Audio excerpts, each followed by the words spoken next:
revisiting my dreams with the king.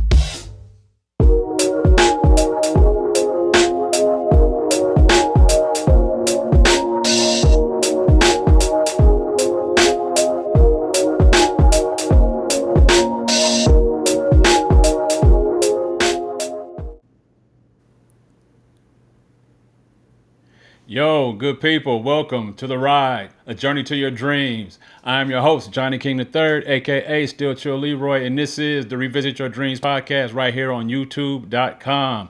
At Revisit Your Dreams, we're here to inspire, to encourage, to motivate, to share stories of trial, error, and success, and maybe even provide a few laughs along the way. I have a very special guest in house with me today. All my guests are very special, as I say each time. But this person is kind of like family, kind of like a nephew, kind of like a brother, kind of like a homie, kind of like all of the above. We, have a lot in common. But I'll introduce that guest to you in just 1 second. I want to remind you that our shows air Thursday, 8 p.m. Eastern Standard Time, right here on YouTube.com. 5 p.m. Pacific Standard Time, 7 p.m. Central Standard Time. All right, my very special guest today, the title of this podcast, this episode is The Life You Choose Will Become Your Own. My very special guest today is a culture creator, a mood setter, a body mover, a dynamic music DJ and event host for over 15 years. He's a passionate youth mentor and coach. He's a senior executive at Microsoft, a proud member of Kappa Alpha Psi fraternity, a proud HBCU graduate, a proud husband and father of three, originally from Chattanooga. My boy, DJ Ron T. Welcome to the show. What's up, man? How you doing, Johnny? I'm Good, great, man. How's everything on your end? good man, good man. I'm glad to have you, man. Glad to have you here. It's been a while since we chopped it up, man. But how things going in the Yes, man. in the music space? You still cutting records? Yeah, man. Yeah, it's going great, man. Still DJing. Been doing a lot more of like corporate and weddings and festivals and walks and things like that as of late. But man, yeah, everything's going great, man. Yeah, Still doing my thing. Still spinning the ones and twos and cutting them up. for sure, for sure, for sure. We're gonna get into it. I did see a flyer recently of a festival you just did last week or a couple weeks ago. So yeah, that's pretty dope, man. I'm Yeah, glad to see that you're still doing that, man. We're gonna get straight into it, yeah, man. man. Straight into it. I just mentioned that you're a fellow proud HBCU graduate. You're a fellow TSU Tiger, just like myself. We graduated in That's different right. years, but we both had that big blue blood and big blue pride running through us, right? So, how did your time That's at right. That's right. TSU impact your life? Oh man, it was a huge impact. Let me go back to kind of the childhood because this is where you actually come into the fold. Growing up, I'm the let's see, third person in our family to attend Tennessee State University. It started with my uncle Charles, may he rest in peace, but he was the first generation to attend Tennessee State University, followed by my sister Siobhan Holt, Mhm. and then myself. So it was really cool. And then, but also my cousin Byron, he also attended Tennessee State Shout out University. Siobhan So and Byron. when I was younger, and you guys, I say it just one said more shout time. out Siobhan and Byron. Yep, shout out, shout out. But yeah, when I was coming up, Byron would come to the house, and as you guys were like traveling, through Chattanooga, y'all would stop at the house, and Hmm. it was you, Damani, D Hamp, Byron and Lucky and the whole crew, Hmm. and so that was something that stood out to me at a very young age, the brotherhood that y'all had, and seeing it. And I was like, man, when I get to college, I pray that I'm fortunate enough to have some bonds like that and be able to build some relationships to where, it will go not only through college, but through, past college into my, manhood. Hmm. So, when I came to Tennessee State University, I remember the first moment I stepped on TSU campus. It was for orientation. And so I was sitting on the steps right there under the airplane. And Hmm. it just so happened that my best friend now, Ricky Sales, he was sitting next to me. And we just started chopping it up, man, and built the relationship. And I was like, man, I don't want nobody to steal my stuff. He's like, shoot, I don't want nobody to steal my stuff. I said, well, shoot, let's be roommates and you know what I'm saying? Let's work it Yeah. out. So we went down and Yeah. talked with the dorm director, and he was like, He was like, now look, my son's staying on the first floor. I got this room on the second floor, so y'all can stay there as long as y'all don't make too much noise. So we ended up being roommates, our freshman year. And it was cool, man. Like, that year in Washington Hall, it was a lot of folks, let's see. Actually on that floor, Emmanuel Reed and Derek Moore, the owners of Slim and Huskies, they were right down the hallway, so built some bonds there. And then, actually diagonal to us, it ended up being a couple of more of our best friends, Evan Wimberly and Brian Howard. So, TSU one, it taught me about, building true, authentic friendships. And like, because TSU was when I went to high school, it was pretty much 70% white, 30% black. So when I came to TSU, that was the first time where I had people who looked like me who were striving to achieve whatever goals that they had. And that's a unique recipe because, once you get out to the real world, it's very rare that you have that same recipe as an adult. So I really took that experience in and like really embraced it. And, not only did I get a great education, I was blessed to have a full academic scholarship to Tennessee State University, so thank God for that. But, I built some amazing relationships with friends who I still talk to on a day-to-day basis. So I'm truly grateful for that experience because I feel like that set the blueprint for what I was able to achieve now. Yeah. Yeah, man, I've watched your life since you were before high school. I remember you coming up while we were in college, and you were I don't know if you were in middle school probably then. We used to call you Yeah, little, yeah, yeah. little Ronnie. I remember little Ronnie. But man, you growing up and became the homie, man. You one of us, and I never looked at you any Yeah, different.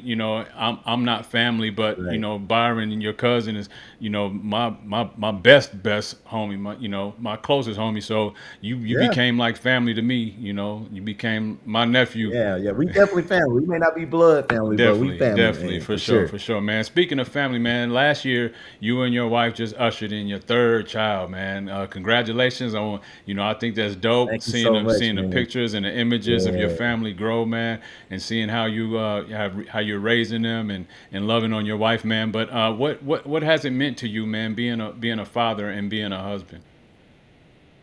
Oh man, it's been a phenomenal experience. It's very interesting because before you have a child or before you get married, you kind of have this mentality where like you can take a little bit more risk, if you will, because at the end of the day, the impact is really going to only impact you, Because it's just right? you. So, you kind of have a little bit more flexibility, with that risk. But then when you have a family and when you have a wife, you have this paradigm shift where you realize it's no longer just about me. It's about my kids. It's about my wife. And so that's what you put first before you even do anything at all. So, it's been a beautiful growth for me, becoming a husband. That's one of the best decisions I made in my life was to marry my wife, man, because she's my best friend. That's my rock. That's my girl. Like I love her to Yeah. pieces.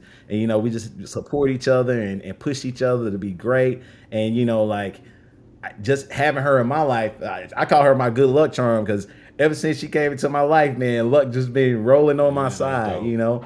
And then, with the kids, man, it's beautiful to see myself in them. It's beautiful to see them learn new things and kind of begin to kind of build their own personalities and find their own way. And then to know that, hey, you have your parents right here to support you every step of the way.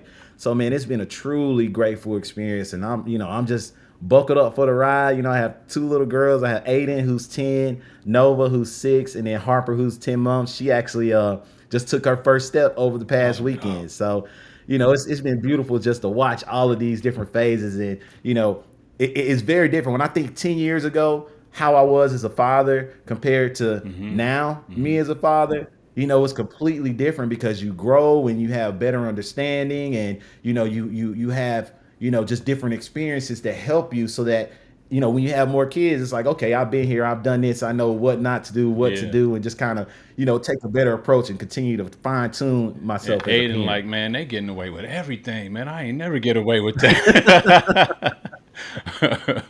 Right, I know right. how it go. And then they girls, Yeah, so you know how yeah, I dad know. is. That's what I'm Yeah. saying. He like, man, come on, man. I can't win up in here, mama, mom. Hey man, so hey, talk about your childhood. Talk about like the dreams that you had as a Yeah, child growing up in Chattanooga. What type of things that inspired you as a yeah, kid? What, when you were a kid running the streets yeah. in Chat, what how did you envision yourself as an adult? Yeah, man. So, growing up in Chattanooga, I grew up off of Highway 58, Washington Hills. Shout out to, Washington Hills, man. And, where we grew up, man, it was a lot of kids where we would go to the rec center, man. I played, basketball for the rec center, and we just kicked it with the kids in the neighborhood. But the cool part about it was that, on my dad's side of the family, excuse me, they lived up in Harrison, Tennessee. So that was kind of somewhat of the country, a little bit. And so, up there, pretty much all of my granddad and his brothers and sisters, they all lived up in that Harrison area. So it's kind of like, in Highway 58, I kind of got somewhat of a city feel where it was kind of, running the streets, riding my bike around the neighborhood, rolling with the homies, and some of those friendships I still have today. And then when I go up to Harrison, it was a kind of like a shift because now I'm kind of in the country feel and everything like that. But what I came to understand is like the history just of my family like that. As I became and grew, I began to understand like, okay, at first I didn't understand like, dang, why is all my family living all in this area? Well, then I became to understand that the reason why my family all lives in that area is because my great great great great grandfather bought hit the land from his slave owner, and then he sold the land to his brothers and sisters so that they could build houses and everything like that. And they pretty much grew all of their own crops, they grew all their own foods. The only thing that they went to the actual store for was for sugar because they couldn't grow that. But having that rich history and understanding like did like my family actually used to work on this land. They grew on this land like generations or had live on this land. It provided a rich understanding of who my family was and just how valuable it was to that particular community. And then on my mom's side, of course, like her brothers and sisters, she graduated from Howard High School. So her sisters and brothers, everybody knew the Saxton girls. So it was just very cool to see and understand like both sides of my family history of where my mom came from and where my dad came from and how that played a role in who I was and how I value myself as a young man. Now, as a young man, I wanted to become well. At first, it was an astronaut. I wanted to go into space, and I always thought space was really Little cool. But I was astronaut like, right as I here. got older, I began to shift that mindset. And I wanted to become a doctor. I wanted to become a pediatrician. That was like my goal all the way actually through college. I majored in biology with a minor in chemistry and psychology. And my goal was to become a physician. And then, you know, after I graduated Tennessee State University, I did a post-bac program at Osteopathic College of Osteopath. Oh, I'm sorry, Ohio University College of Osteopathic Medicine. Excuse me, that's a Yeah, word, yeah, for a real. mouthful. I'm still Um, trying to get that and one it out. was a great experience. Yeah, man, right, right. I ain't said it in a while, so but it was a great experience. But I just realized, like, is this what I really want to do, or do I want to do something else? And so that caused me to kind of shift from pursuing that medical degree to actually shifting into something where I knew I had a much greater potential to achieve. And I was like, okay, if it's going to take me 7 to 8 years to become a physician, and I can go this other route, I can probably get there a lot faster and be more happier because I realized that I was more so doing it for everyone else rather than me. Because growing up, they're like, "Oh, you're gonna be a doctor. You're gonna be a doctor." So I'm like, "Oh, cool. I'm gonna be a doctor." That sounds great. But then I realized that no, like you have to do what you feel is best for you and where your heart is, and then let you got to walk first, and then God will take care of everything else and order your steps. You have a very rich history, in Chattanooga.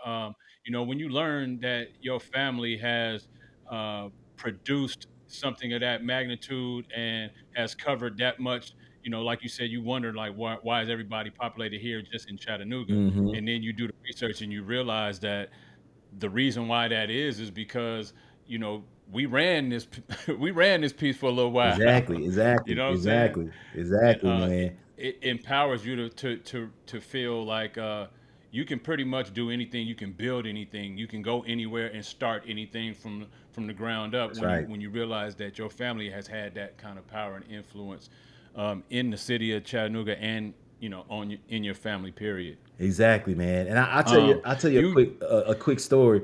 So my granddad name was John Taylor, and I was doing some research on like just the high school I went to and everything like that. And so we have a little group on Facebook. And so my granddad actually used to drive school buses in the city of Chattanooga, and he drove buses through segregation. He drove during all that time. So I was posing a question about like what things were, how things were back then. And I think I may have made a mention of his name or something like that. And so many people reached out to me, telling me like, "Hey, is your granddad John Taylor?" And I was like, "Yeah, that's my granddad." And they were like, "When I was a little girl, your granddad used to take me to school every day." One lady told me that she does political negotiations in South Korea, and the lessons that he taught her growing up, she still uses them every day. Another lady told me that she had a broken ankle, and when every day when he would come pick her up, he would get off the bus, carry her in her arms because she had a broken leg, put her on the bus, carry her off when he dropped her off, basically helping her to and fro. So it was just like that spirit of Wow. like, man, like the impact. He's Yeah. been gone for some years now, but his impact is still being felt to this day. Yeah, yeah, amazing story, man. Like very rich history, man, and something that you can carry forward when you tell your kids the Hmm. story of their great what I be their great Yep. grandfather, Yep. right? I mean that's something to behold. Like when you hear those kind of stories, I hear stories of my great grandfather and in his efforts in Texas and raising our family, Hmm. and it just fills me up with pride, Yeah. knowing how my family ended up navigating to California from Texas, and just all the history just makes you realize that we can do great things That's and you right. can overcome a lot too. That's right. That's You right. you you you you spend a lot of time or have been very passionate about youth mentoring That's and right. youth coaching over the years. Hmm. I've seen you coach youth teams, Yep. and I've seen you do mentoring. What sparked that passion, and do you feel that that's a calling? And what sparked that Yeah, passion? yeah, yeah. So really, it started. Well, what started back in college? It was actually through my fraternity, Kappa Alpha Psi, Alpha Theta chapter. We were doing some mentorship at Youth Encouragement Services, and at the time, Daryl Elliott, he was the center advisor for Youth Encouragement Services. So we used to go there and volunteer, and man, just seeing the kids because most of the kids are in JC Napier, and they see a lot and have experienced a lot, man. So just hearing their stories of the things that they were going through and just seeing their growth while mentoring, I was like, you know what? When I get back to Nashville, because at the time, I still had the med school, goal going. I was like, when I get back to Nashville, I'm going to start a mentor program. Mr. Elliott was like, "Oh, that's cool," but he's heard that a million times. Like, people say they're gonna start doing stuff, and they may start, but then it stops, and it's kind of up and down. So once I returned back from Ohio University and came back to Nashville, first thing I did was I went to Mr. Elliott and I said, "Hey, Mr. Elliott, I'm back, and I'm ready to start this mentor program." Well, we started a mentor program called Heroes for Heroes. And basically, the whole purpose of that mentor program is to send a message like, hey, look, I know you want to become a professional athlete. I know you may want to become a rapper or a singer, but it's more opportunities out there than just that. Instead of being the athlete on the team, how about owning the Hmm. team? Instead of being the artist, how about owning the label? But outside of just those, that mindset, what about becoming a lawyer, a doctor, an accountant, a Hmm. CEO, IT professional? And so what we did was we basically brought in leaders from around Nashville to basically one talk about what their career involves, so that way if there's a connection that the kids can make to where they're like, oh, this sounds great, they can develop a mentorship out of that. But also, what things about your character helped you get to where you are? And so when early on when I started the mentor program, Jamarius Williams, he's actually the youth encouragement services center director for the Lindsley Center now. So the mentorship that we were doing ended up, turning into Full his actual circle. passion, and now he runs the center for the Lindsley Center. But it all started back to when we were in Washington Hills, growing up together, riding our bikes around the neighborhood. Because the thing was, where we grew up, we didn't see a lot of black males that were successful and that were giving back and pouring it into the community like that. So we wanted to be that Hmm. beacon for those kids so that they can understand that, hey, we're out here doing it. But not only that, look at all these people around here who look like you, who are very successful and they may have started where you started. They may have started a little bit ahead of you, but at the end of the day, they stuck to their passion and they stuck to what they believed in. And here they are achieving what it is that they do today. That's amazing because I remember, growing up myself and having youth mentors. As a matter of fact, one of the reasons why Hmm. I ended up at Tennessee State University was because a former Tennessee State University alumni, Dr. Fillmore Graham, he was a Omega. Hmm. He went to Tennessee State University, graduated with a degree in engineering from my hometown of Vallejo. He came Hmm. back to Vallejo, started the Yeah. Continental of Omega Boys and Girls Club. And during the Yeah. summers, all of us as kids were at the Boys and Girls Clubs a lot. He would take us on trips and things like that.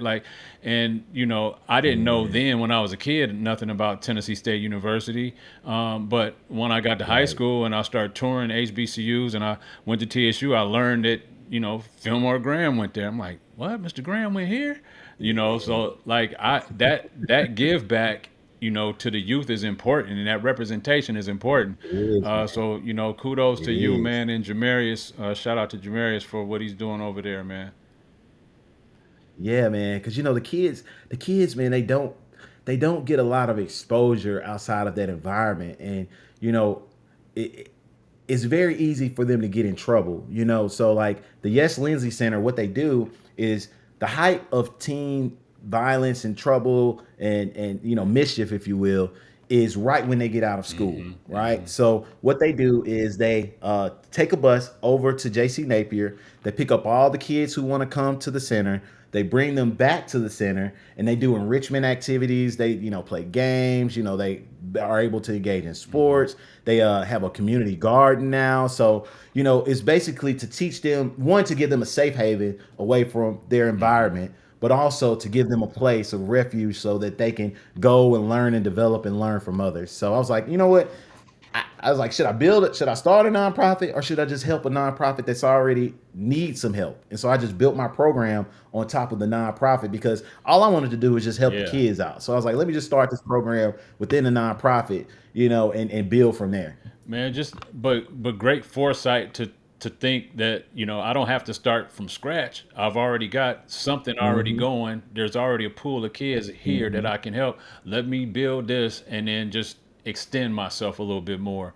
I think that's great, Hmm. man, because Hmm. you're young. We have a life. A lifestyle that we want to live outside of what we do professionally, outside of what we do, Hmm. for our community. But giving back seems to be where you are kind of aligned, in giving back and mentoring and making sure that you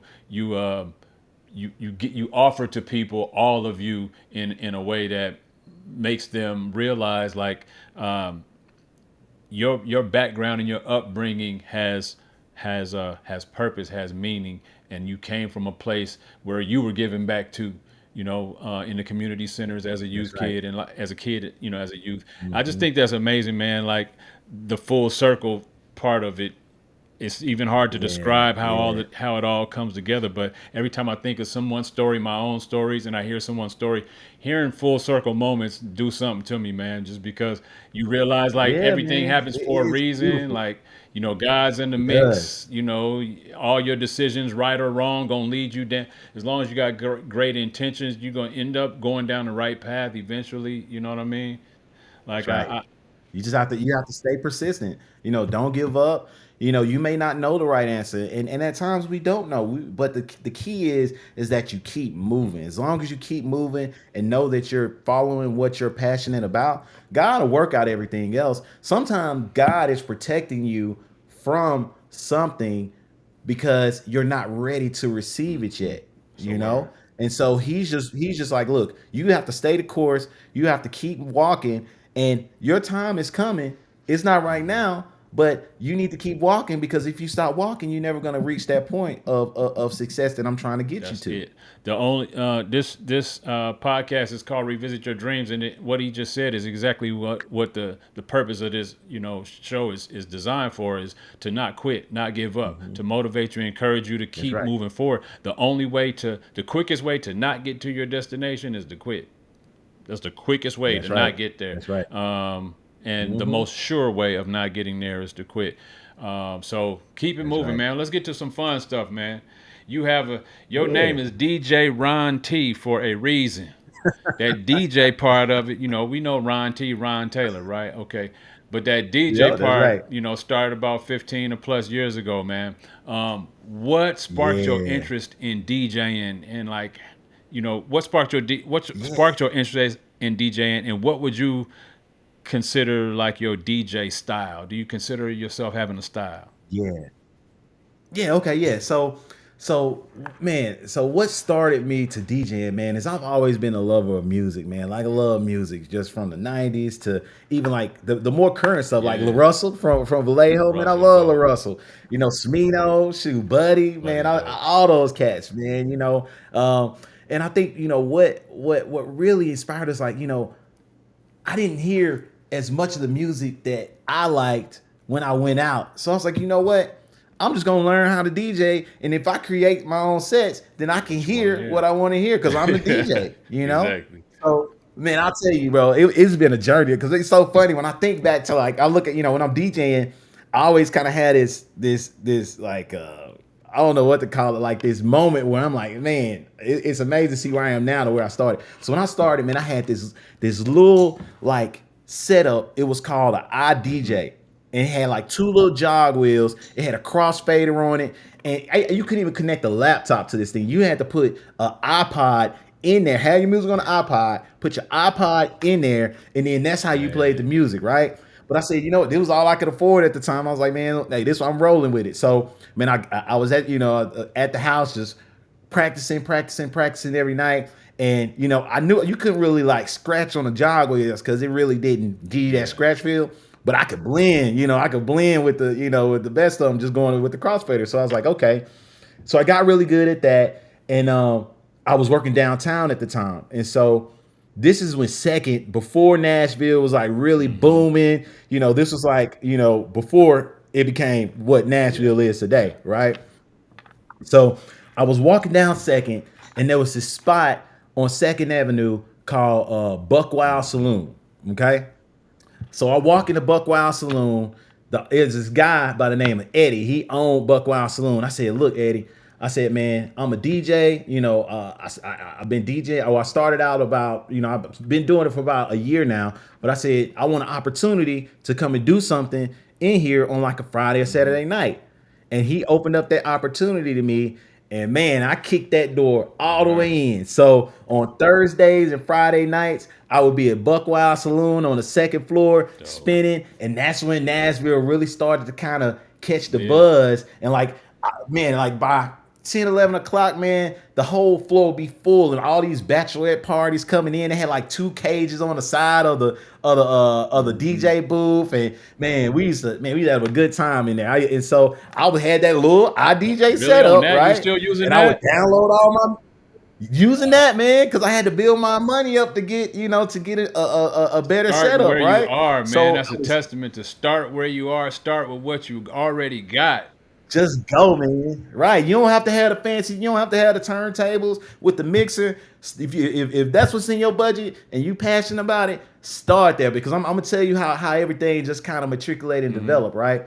So I was like, okay, I did that. And, I actually ended up bringing my boys in. And I was like, hey, man, we can create something. So I had one on rocking the mic. I'm DJing, we all kind of creating this environment that, we're basically curating here in Nashville, right?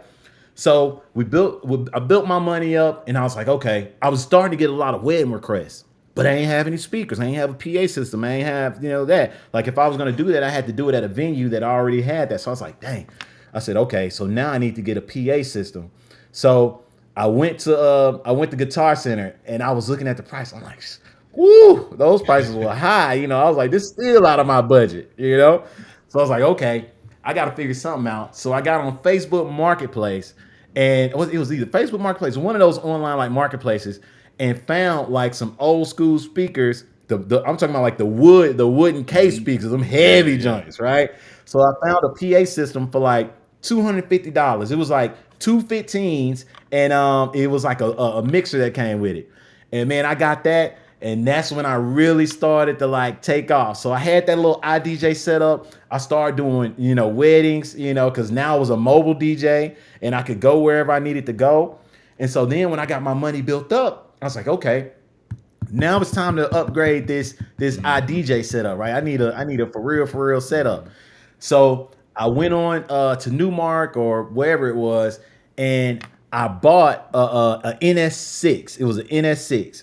So me, Jamarius, and one of our buddies, Jeremy, went out that night, right?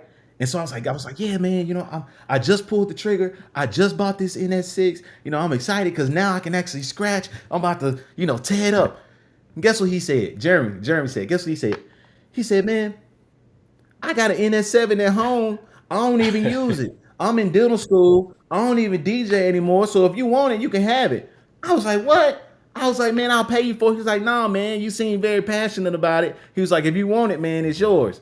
I was like, word. And he was like, word. So, man, I went over there, man, picked up that NS7. And from there, I was You had two off of them because now, right? I could actually, yeah, I could scratch now. I set that iDJ to the side because I'm like, I can't really get down on that.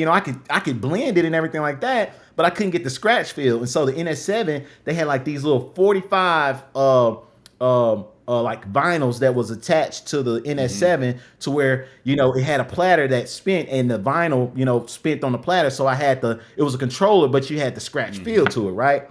So I got that NS7, and that's what I used for like a good while. And then I upgraded to the actual turntables with the mixer, and then that's when I was like, all right, now I got the fish setup. Because once I got that NS7, it kind of now I had everything that I needed. So the beauty of it was that had I not started with that iDJ, I wouldn't have gotten as good crossfading and blending the music because I probably would have been more focused on the turntable aspect of it, right? So it helped me to really get great at blending. So when I added the turntable aspect and just started scratching, and I had some mentors through the years. Guy by the name of Dollar Bill Howe, man, great dude, man. He from Chicago, and we both worked at downtown, and so I would go to his house, man, and he taught me so much about like scratching and how to really get down and really break down tracks and find the right cue points on a track when you're DJing. So it really taught me a lot, just like how to get tight and how to get good at actually DJing.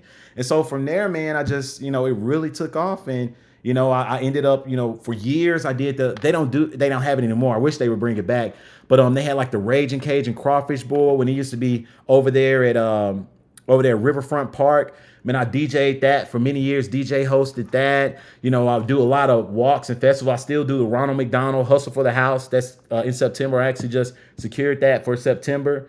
So that's like to help the kids that the Ronald McDonald House helps. So it's like, and that's all disco. So I'm playing all straight disco tracks. While they doing the 5K and everything like that. And then the Sundrop Festival is down in Pulaski, Tennessee. I DJ and host that. So it's been really a blessing, man, because what I find is that music is something that connects people, and I'm not one of those DJs, you asked me about, what type of DJ I am. Well, I would say I'm more so of a somewhat of an open format DJ, but I tailor my DJ set to the crowd that I'm DJing to. It can be one or two people. It can be thousands of people. I've had everything from in between. But what I do is I read the crowd and read the vibe and see what people like and see what people are feeling. And then from there, I'll curate the set. 9 times out of 10, when I'm DJing, I don't already have a pre-curated set that I'm like, all right, I'm gonna play this, and this, and that's how my flow is gonna go. I have a huge catalog of music, and I'll get some things going. Whatever vibe I'm feeling, I'll start with that vibe, and then as the night goes on, and I see how people are feeling and vibing, then that's when I'll get into my pocket and really get down and start blending it based on what crowd I'm catering to. Yeah, can you hear me? Okay, Yep. yeah, that's dope, man. You went through a whole explanation of how you got started. Like, I wanted to talk to the audience right now. He talked a whole lot about his journey as a DJ, but the most important thing that I want you got to get out of it, like, you heard a lot about how he turned up downtown Nashville on Second Avenue, how he walked into what was the name of the bar you walked into? Buck Um, Wild, Buck Wild, yep. Buck Wild Buck Wild Saloon.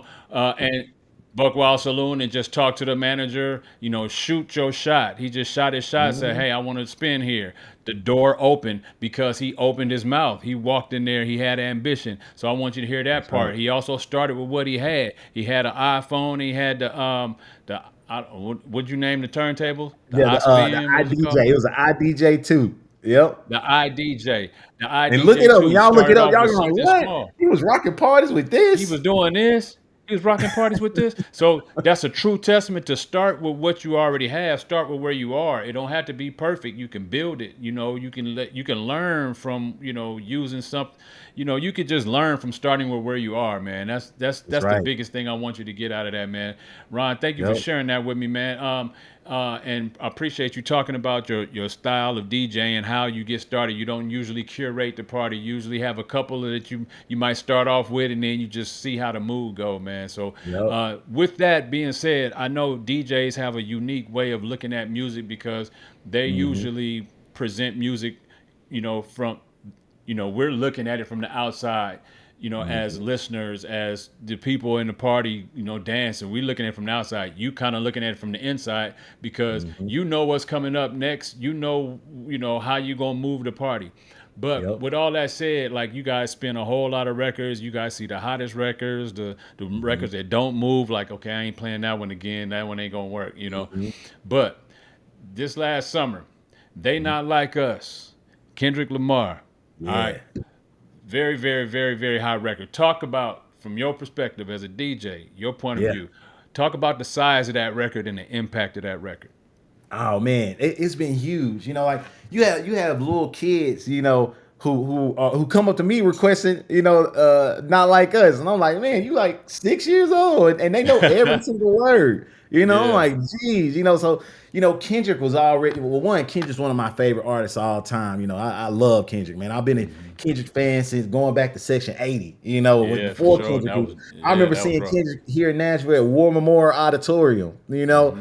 So Kendrick it's been beautiful to watch his growth and journey as an artist because I've always been a fan since way back and just I knew he was gonna get there at one point. It's just everybody else had to catch up. Yeah, So I think that not like us was the record that kind of put him like at that upper echelon. Like he was there, but like it like broke him apart from everywhere else, yeah, from everyone else. With that record. And I mean the beef is what caused it, and that beef is what caused that greatness to come out of him. But man, like Kendrick and that record I mean it's monumental, man. It's monumental. The impact, even like the messaging in the Super Bowl halftime show, that he had all those, yeah.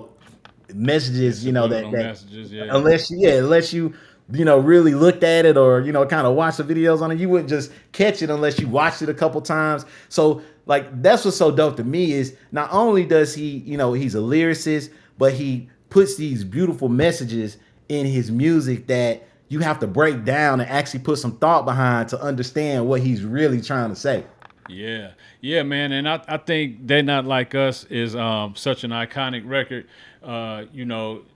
It has the power, like, certain records, are so broad, so mainstream. Like you said, little kids, 6 years old, coming up requesting it to you when you DJing events.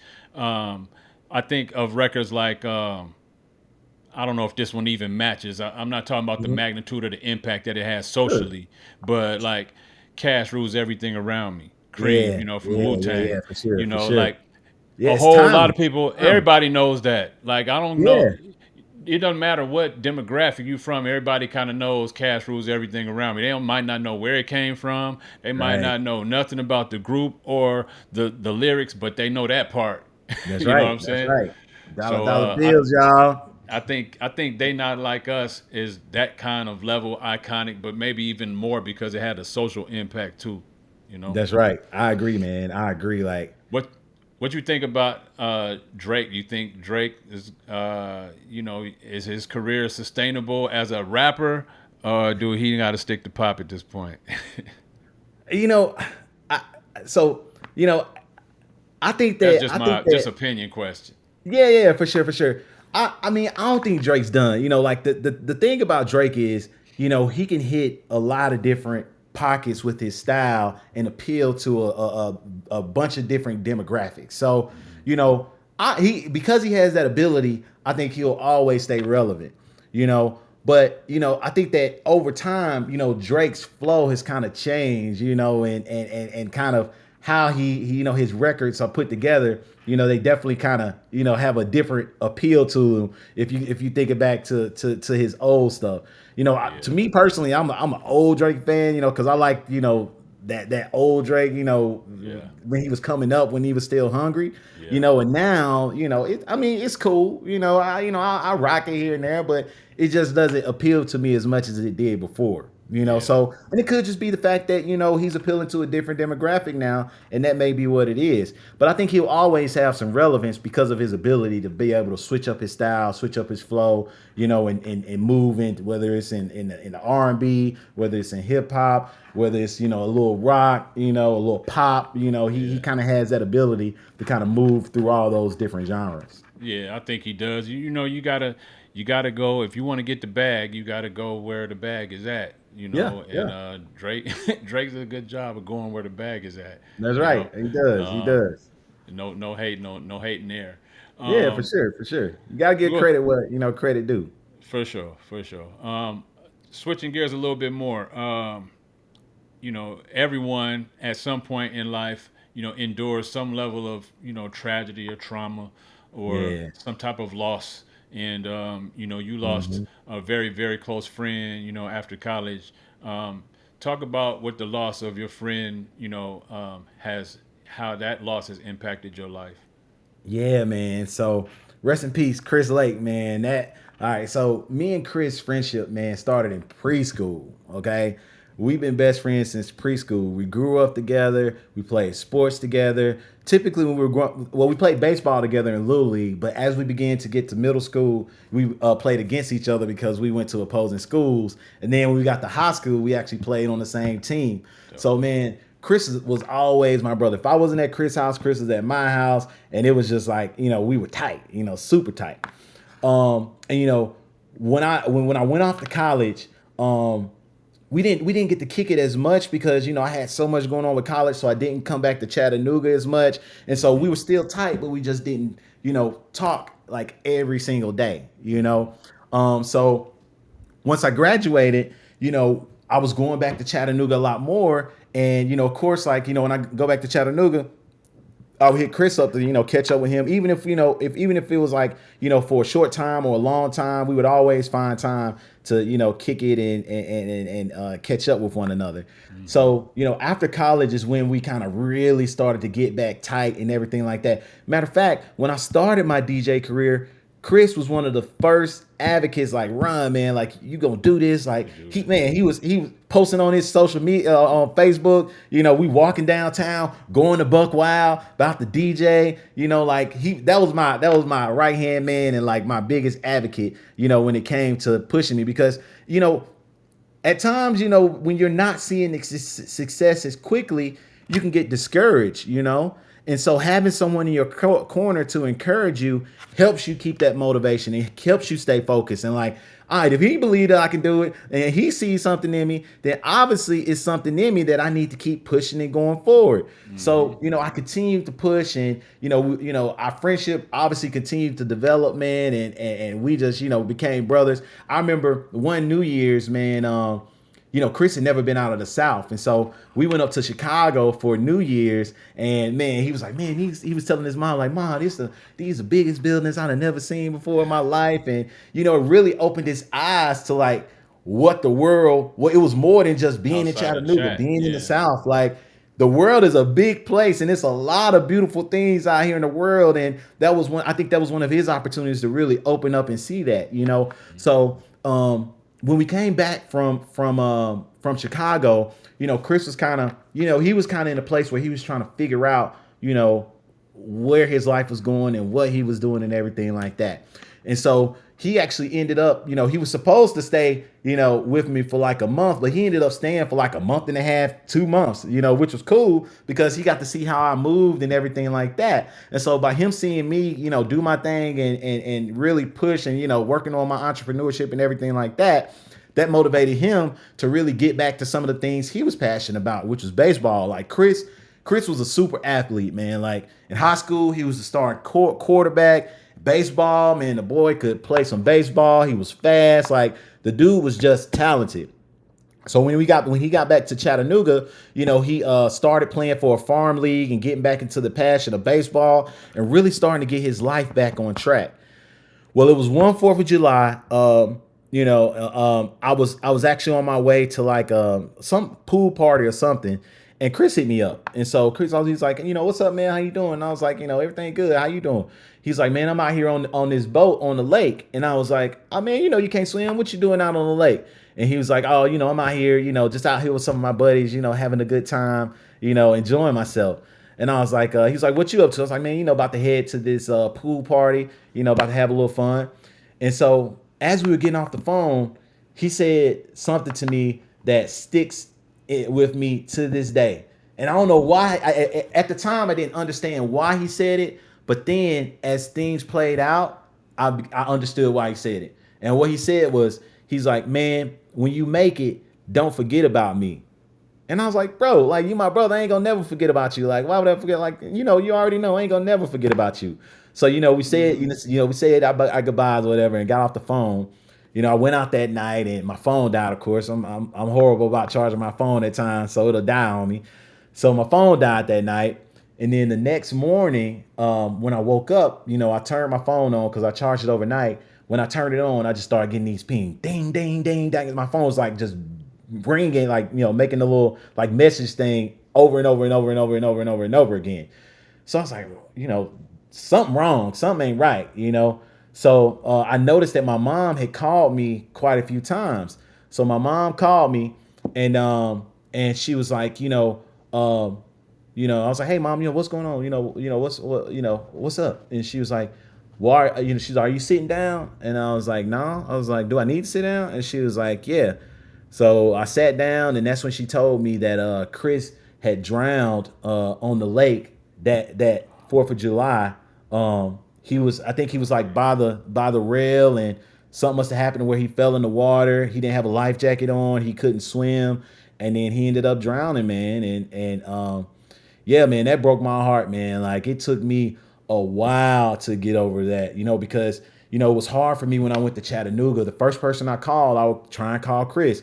I couldn't call Chris anymore. That was my best friend since preschool, and he was no longer there. And I'm like, I struggled for a while, like just taking it in, because I'm like, how could something like that happen? I was trying to figure out like the whys and understand, but man, it hurt, man. It hurt because, losing somebody who, is your best friend and you're so close to, it took a part of me. And I feel like, it'll always be a part of me that's missing, without him being here.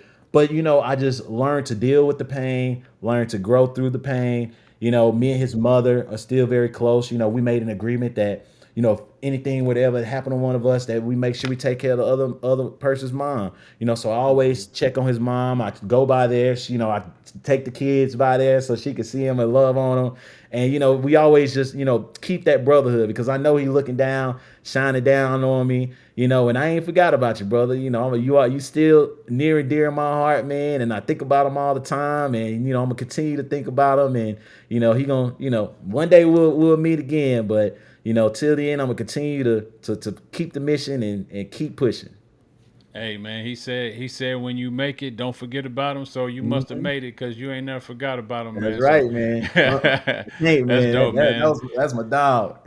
Man, rest in peace to Chris Lake, man. My condolences to his family. My condolences to you as his best friend, man. I couldn't imagine losing my bestie. You know what I'm saying? That's my Hmm. bestie would be your family. Like I couldn't Yeah, imagine losing them like that. So, yeah. especially something traumatic. You know what I mean? Hmm. So, Hmm.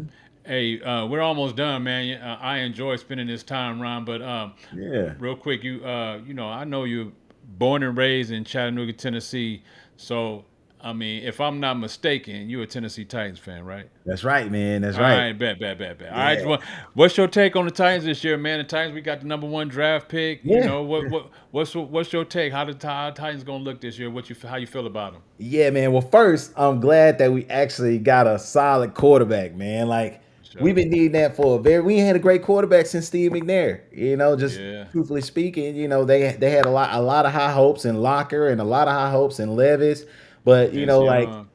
it didn't work out. So I'm excited about the potential that Cam Ward brings to the program. He brings great leadership to the program, and honestly, I think it's going to be a rebuilding year. I think it's going to take us a couple of years to get to where we're trying to go. But I think a great starting point was drafting a solid quarterback and picking Cam up, and then so that we can get the momentum and get the foundation. And I'm sure here in the next few years we'll make a couple trades and do a few things here or there. But I think it's probably gonna take us give us about, I would say, 2 to 3 years, and I think we're gonna make a nice little playoff run. We're gonna get in that new stadium, and Yeah. they're gonna turn up for us.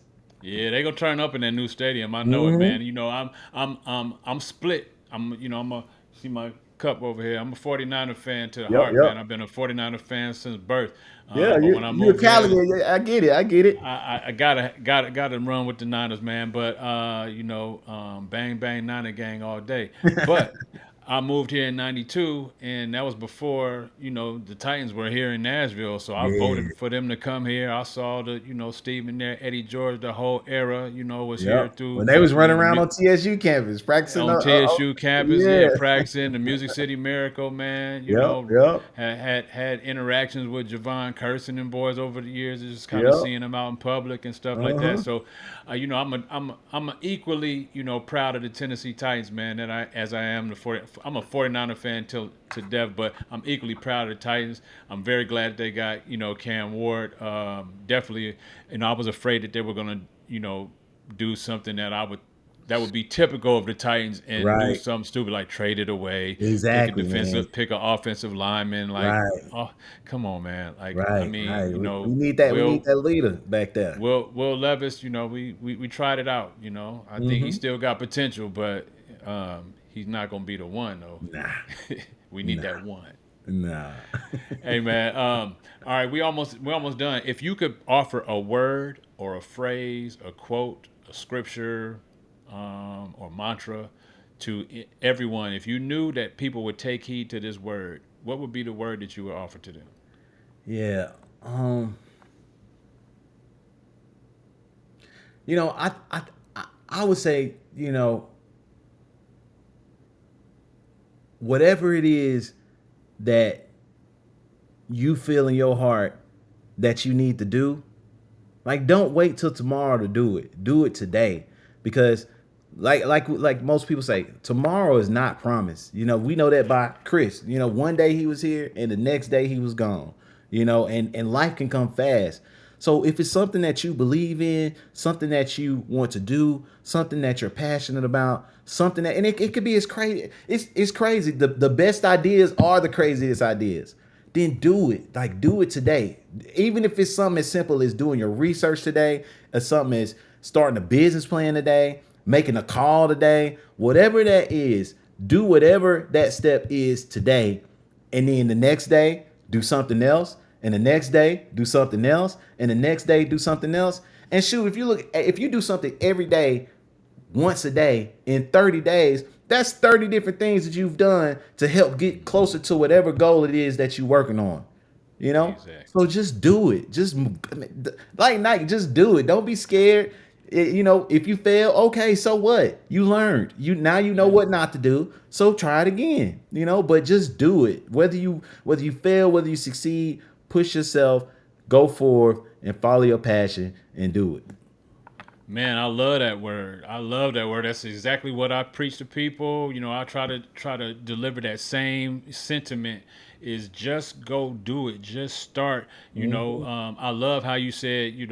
If you did one thing, every for 30 days, that's 30 things that you got done toward your goal.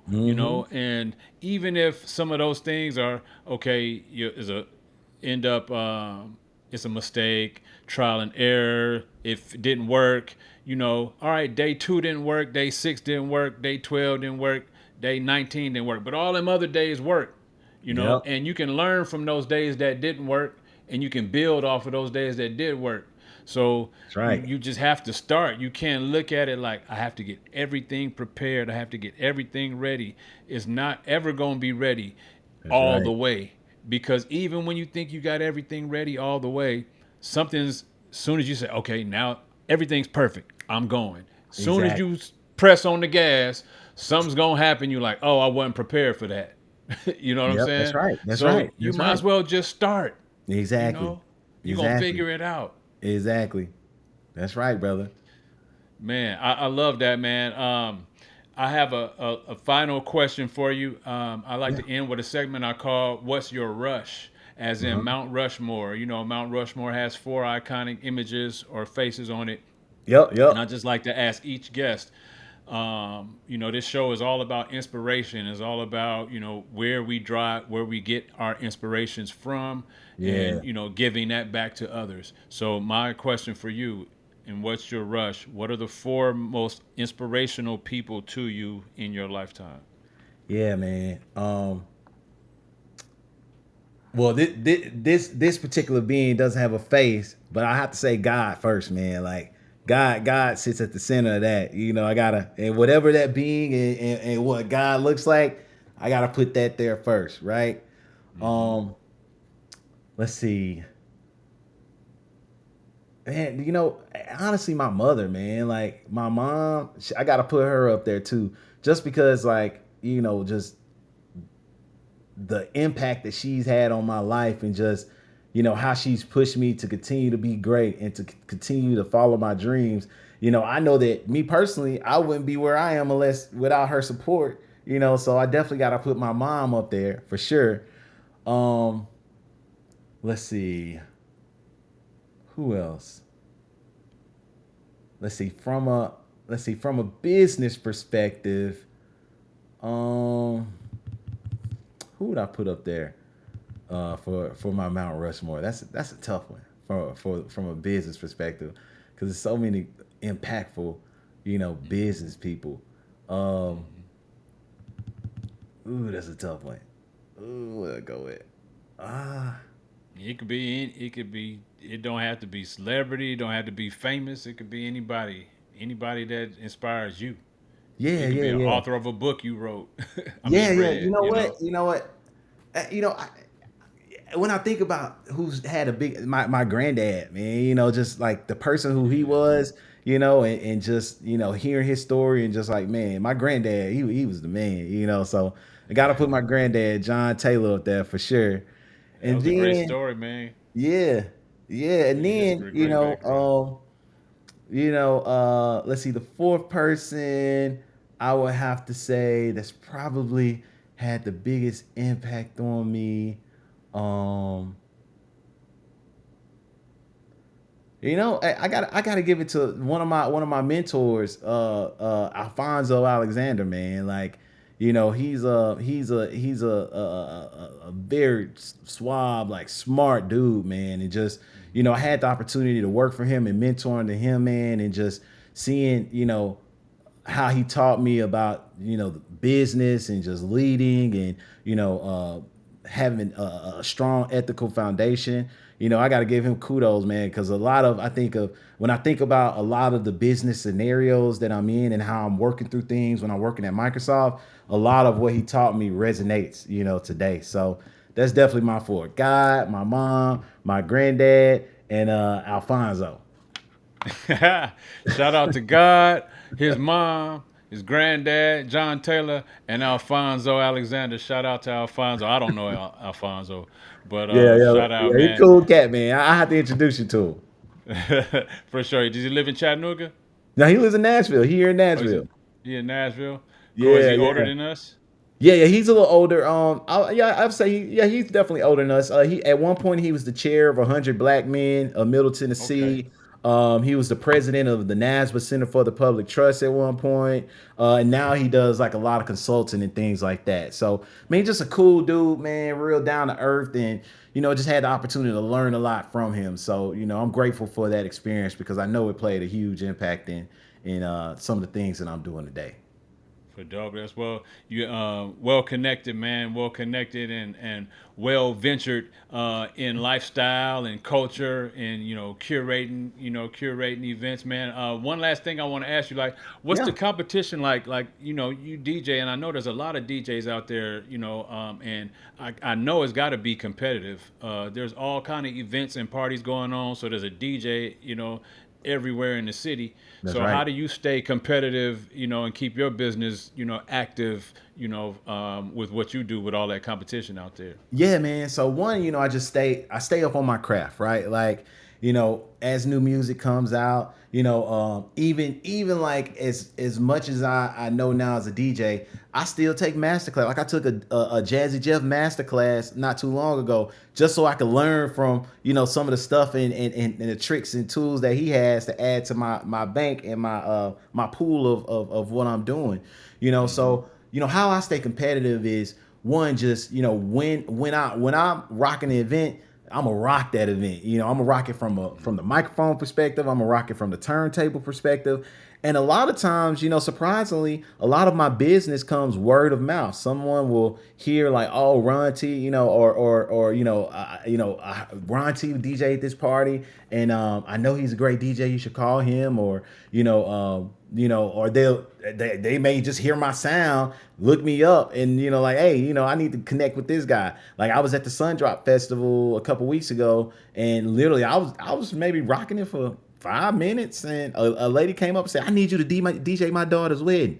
Cool, Wow. as long as I got the Yeah. date available, it's yours. So just I think just by if you make sure that you cherish your brand and continue to develop your brand and take pride in your brand and take pride in the work that you do and always put 100% effort in what you're doing. Like everybody has problems, everybody has issues, everybody has things that they're going through, right?